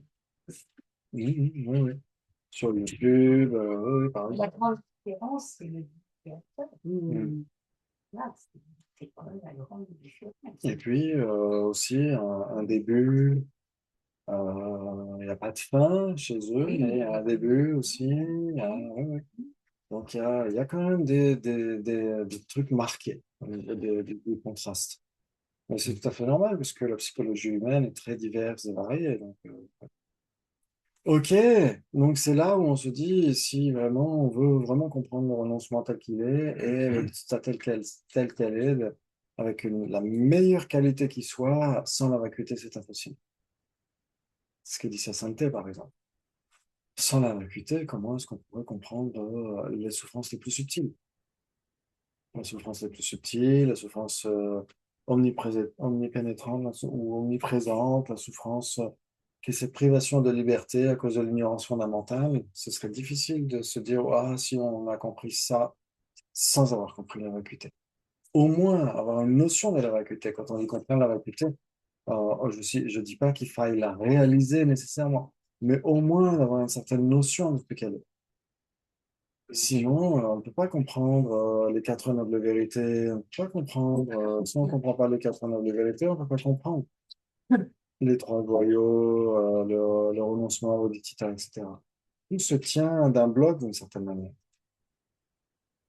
En même temps, toutes les écoles philosophiques n'ont pas adhéré à la même notion de la vacuité. Oui, Donc là, il y a quand même un gros point d'interrogation, oui, parce que la conception rassemblée, elle n'est pas le fait de toutes les écoles bouddhistes. Il y a plein d'écoles Mm. qui, avant, oui. ont pensé les choses autrement. Alors avant, est-ce que ces doxographies sont des récits historiques, pas Alors nécessairement? justement, c'est ce que Christian Charlier a Mm. dit Ah ouais? dans Ah ouais. dans une des réflexions du débat. Il avait bien dit que, après tout, on attribuait telle et telle conception à telle et telle école, mais que, à vrai dire, on n'en savait pas forcément Ah oui. grand-chose. Ah, c'est étonnant, parce C'est que si on met qu'il le dit. le nez dans les textes, Bah, c'est clair. Hmm. Si on met le nez dans les textes, c'est clair. Franchement, si on lit les textes de Arya Sangha, C'est peut-être que ces classifications, mais ces classifications des quatre écoles oui. tibétaines, c'est très tibétain, on ne trouve pas dans les textes indiens, donc c'était en formulation, on dire, pour aider pour toutes les compréhensions. Pas que les écoles n'existent pas, mais on ne trouve pas cette formulation Mm. telle que nous on apprend, avant que c'était schématisé comme ça par les monastères tibétains. Donc là, c'est vrai qu'il y a beaucoup d'autres écoles, sous-écoles, tout ça, dans le tradition Theravada, que nous, on ne parle pas beaucoup. Donc c'est ça qui est juste, mais par contre, toutes les positions, tout ça, des quatre écoles, on va les bien trouver dans les textes. Oui. C'est juste qu'il y a plus. On les trouve. Bien sûr qu'on les trouve, parce que c'est écrit. Bien sûr, on le sait, c'est écrit. Mais la manière dont on se les approprie et dont on les comprend, lui, il mettait quand même un gros point d'interrogation. Ah oui, ça c'est clair. C'est pas compréhensif, mais c'est ça, c'est très utile de voir qu'en fait, c'est extrêmement utile comme schéma pour étudier, mais c'est pas compréhensif de toutes les présentations bouddhiques. Ça veut dire que c'est pas tout englobant. C'est pas tout englobant, c'est ça. Exhaustif. Exhaustif. Et ce qui est intéressant aussi, c'est de voir selon les époques, historiquement, comment on est passé petit à petit d'une conception à une autre. En fait, on se rend compte que ça a évolué avec telle et telle époque historique. Oui. Ça a évolué. Et en fait, on pourrait dire que peut-être, oui, les points non finaux ont évolué. Les points finaux, c'est l'intention ultime du Bouddha. C'est-à-dire que si on dit le Prasangika, c'est la vue la plus aboutie, parce que ça ne fait que raconter ce que le Bouddha pense. Enfin, il ne pense pas, mais ça ne fait que ce que le Bouddha avait à l'esprit, le Prasangika. Donc, toutes les autres écoles, en fait, ont été enseignées d'une manière très temporaire ou didactique. Et en fonction, en effet, d'une évolution des idées, hein, c'est-à-dire, c'est ce que dit Geshe-Dreyfus dans Les deux vérités selon les quatre écoles, il dit et dans Recognizing Reality aussi. On pourrait pas avoir une forme de modernisme du bouddhisme, avec la science. Alors, pour l'instant, la science n'a pas encore réussi à comment dire, à réfuter ou à aller au-delà de tous les points du bouddhisme. Après, bien sûr, certains points très grossiers des Vaibhashika, par exemple, ça, non seulement la science peut les remettre en question, mais même les traditions bouddhistes. Ouais, mais la, la- la science a plutôt tendance à aller dans le sens du bouddhisme que quelque chose. C'est plus ça. Ouais, d'accord. Oui. Ça dépend de quelle vue bouddhiste, en tout cas. Parce qu'il y a certains points qui sont largement remis en question. Et ça avait été déjà fait par les bouddhistes eux-mêmes, de remettre en question leur propre point de vue. Ça avait déjà été fait, bien sûr. Après, c'est une science aussi de l'esprit, donc c'est chacun expérimente par soi-même. Mhm. Mais en effet, ces différents points de vue, ça permet, c'est aussi pour essayer de bonifier notre esprit, pas préparer notre esprit et essayer de faire la part des choses. Donc, mais ce sont pas des récits historiques, mais ils existent d'une manière sporadique dans certains textes et ont été extraits de ces textes-là de manière ordonnée. C'est ça le côté artificiel dont parle Christian, dont parle Geshe-Dreyfus, etc. C'est ça ce côté artificiel. Mais en effet, si on lit les textes, on retrouve tout ça dans les textes. Après, parfois, on y va. Après, on y va peut-être à la louche aussi, hein. Chez les Tibétains, parfois, on y va un petit peu trop à la louche en disant oui, les Vaibhashikas disent ci ou ça. En fait, c'est surtout les Vaibhashikas que connaissent les Tibétains. Parce que les Tibétains connaissent tous les Vaibhashikas, pas nécessairement. Parce que tous les textes n'avaient pas été traduits en tibétain jusqu'au XXe siècle, hein. Donc, et encore, est-ce qu'ils le sont maintenant tous? Je n'en suis pas sûr. Mais au moins, le Mahavibhasha Shastra, ce texte sur lequel s'appuient les Vaibhashikas traditionnellement, a fini par être traduit au XXe siècle en tibétain. Donc les Tibétains maintenant commencent à mieux connaître le Vaibhashika, et encore un Vaibhashika, pas nécessairement tous les Vaibhashikas. Donc parfois, nous-mêmes, quand on parle des écoles philosophiques, on devrait être plus nuancé en disant certaines écoles disent ci ou ça au sein des Vaibhashikas, mais est-ce que tout le monde le dit? C'est difficile à dire. Donc de garder ces nuances, ça c'est très important. Ok, très bien. Et donc, si on entraîne notre esprit comme ça, progressivement, sur l'aspect méthode, Je vais les oui, sur les quatre côtes. bien sûr, ah, mais allons-y à fond, j'adore. Parce qu'effectivement, c'est assez stéréotypé pour Oui. quelque part, c'est assez simpliste, mais je pense que peut-être que c'est pas fait pour ce but, ou peut-être que oui, mais c'est très utile pour nous, hein, parce que ça aide. Chaque école, il devient de plus en plus raffiné, plus subtil par rapport à la donc c'est vraiment en façon utile pour nous, pour, pour toutes ces différentes étapes de subtilité par rapport à ça. Donc, et didactiquement, c'est très utile, même si c'est pas tout à fait fiable historiquement. Donc, j'imagine que C'est ça pas le un but. récit historique, de toute façon. Ouais. C'est nécessairement pas un récit historique. C'est ce que dit aussi Geshe Dreyfus. Il dit, ne cherchez pas un récit historique dans cette doxographie parce qu'on n'en trouvera pas. Puisque déjà, on voit les trois tours de roue. Les trois tours de roue, vous les connaissez par cœur. Premier tour de roue, deuxième tour de roue, troisième tour de roue. C'est facile.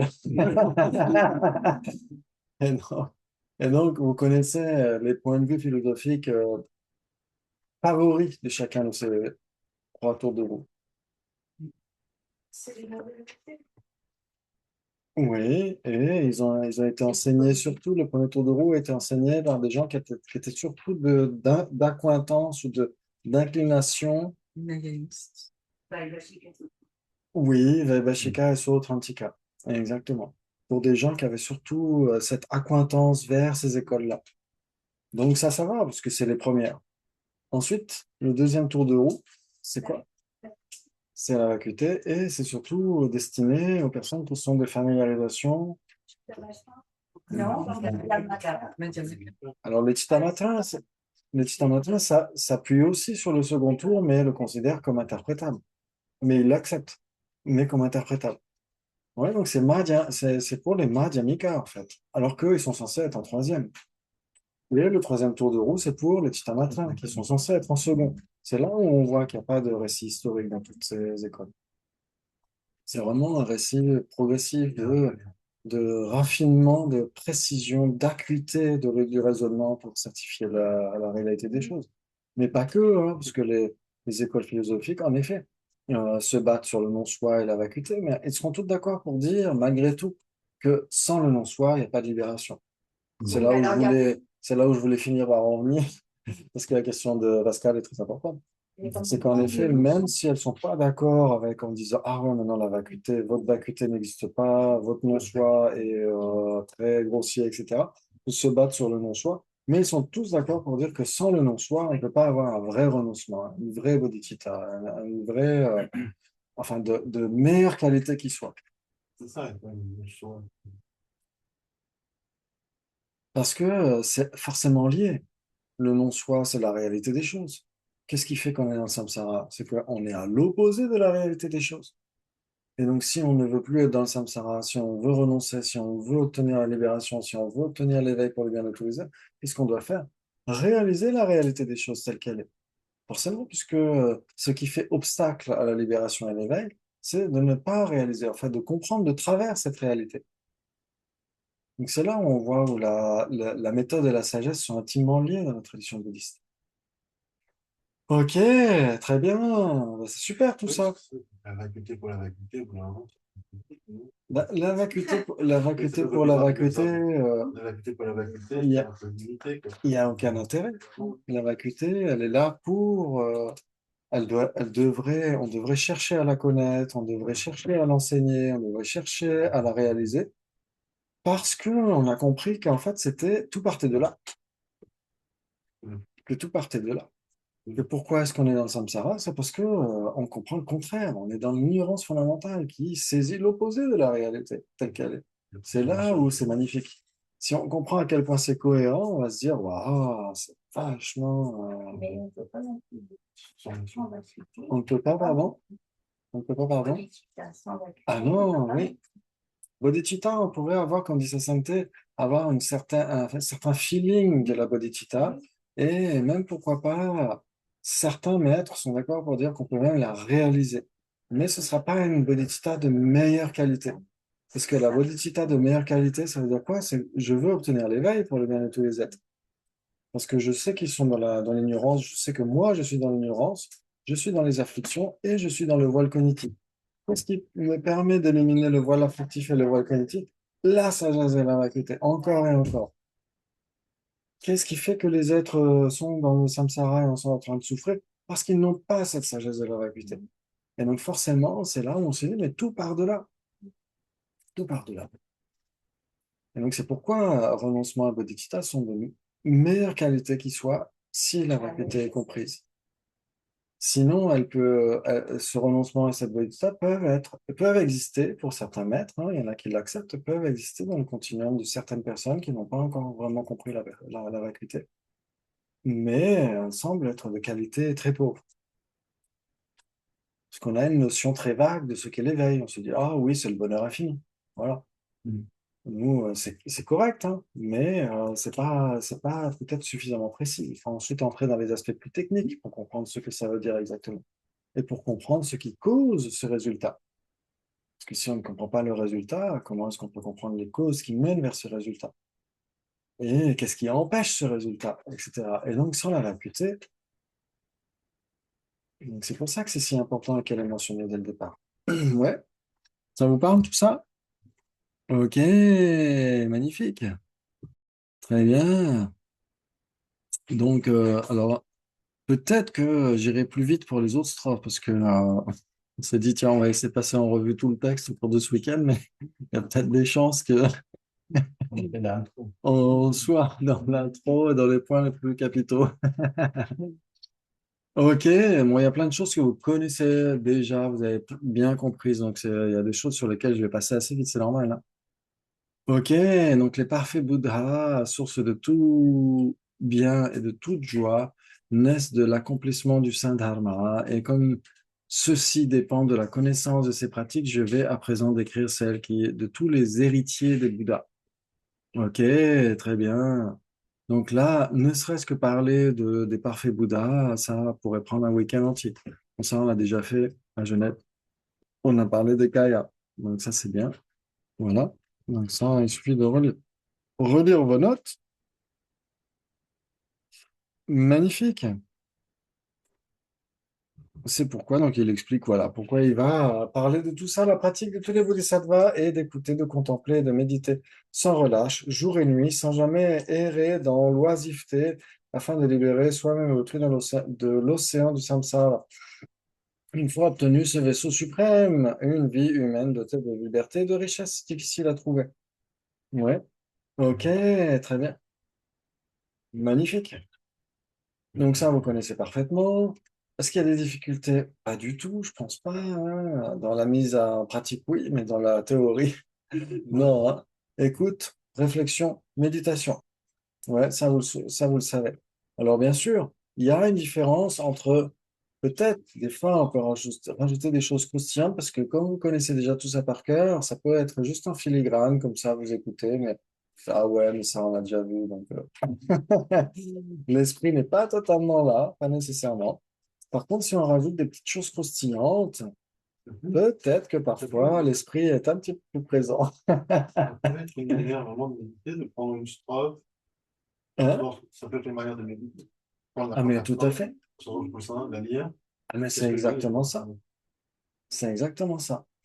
Donc, c'est bien que tu poses la question parce que ah ben, c'est intéressant de savoir comment on procède avec ce texte. Tout à fait, oui. Excellent. Ok, et donc il y a une différence entre écouter, contempler ou réfléchir. Moi, je préfère réfléchir que contempler et méditer. Ok, parce que pour moi, contempler, c'est aussi méditer. Et, c'est pour ça que c'est juste pour le vocabulaire. Donc, écouter, réfléchir et méditer. Il y a une différence entre ces trois, écouter, réfléchir et méditer, et les sagesses issues de l'écoute, et sagesse issue de la réflexion, sagesse issue de la méditation. Il y a une grande différence entre ces deux trucs. Laquelle?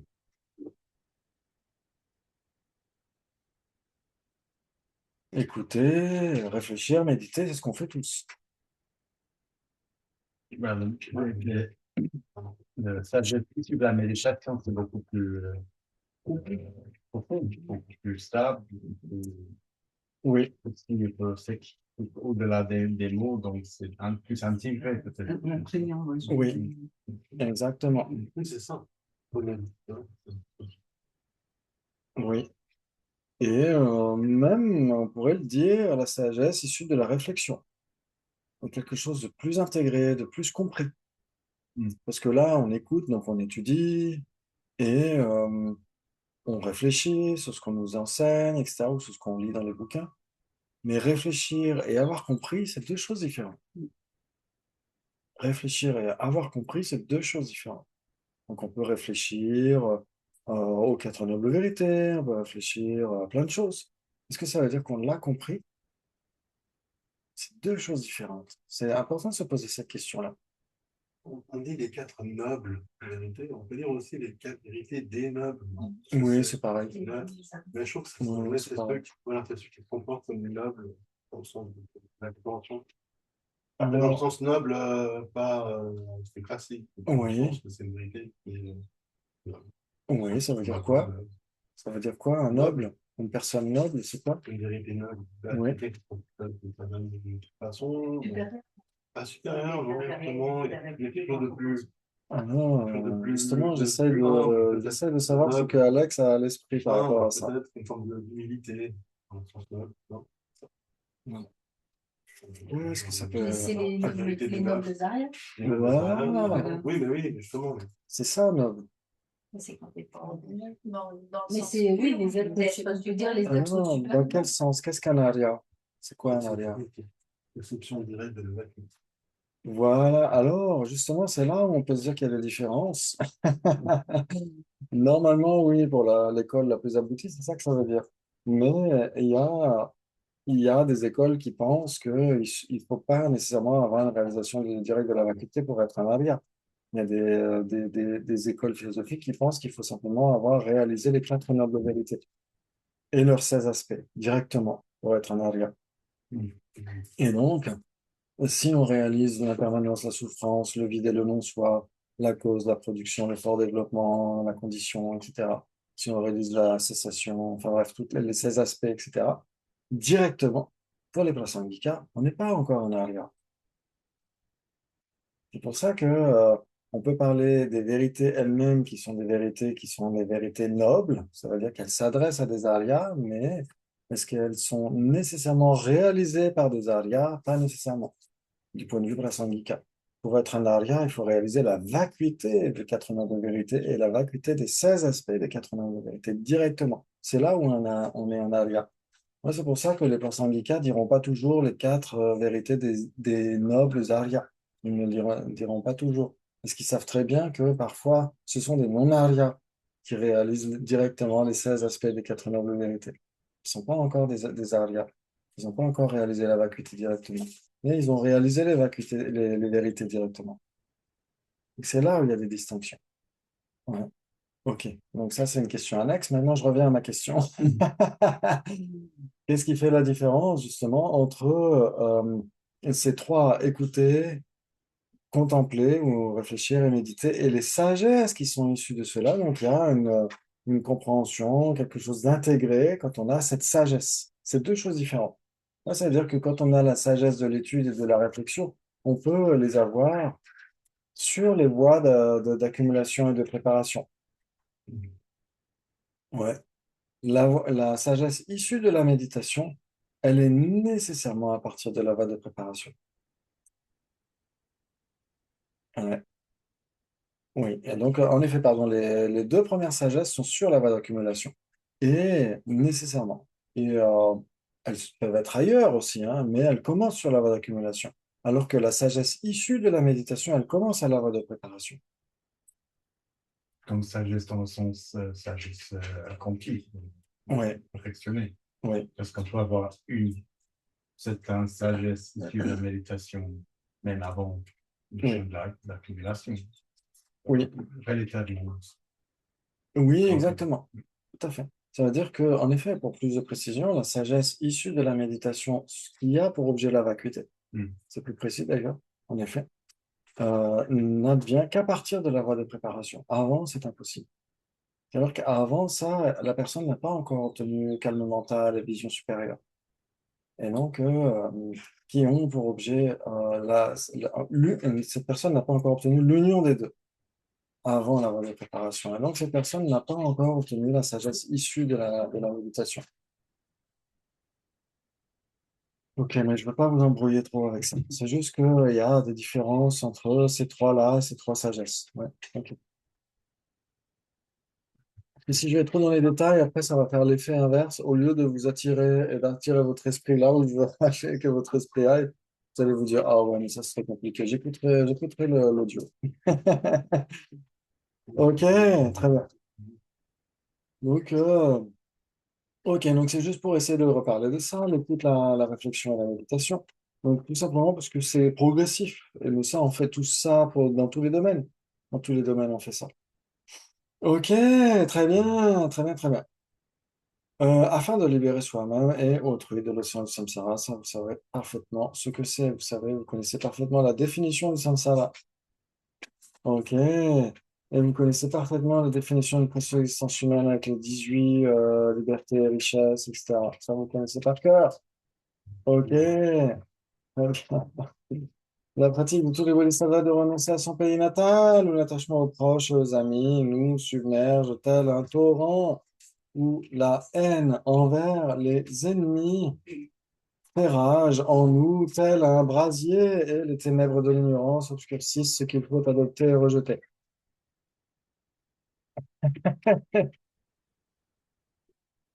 Je t'en prie. Oui,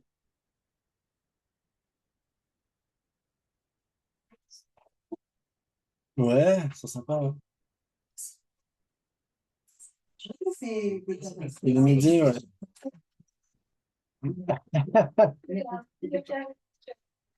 Non, non. Quand j'arrive, Vous voulez vous arrêter à midi ou midi et demi? C'est une belle carte.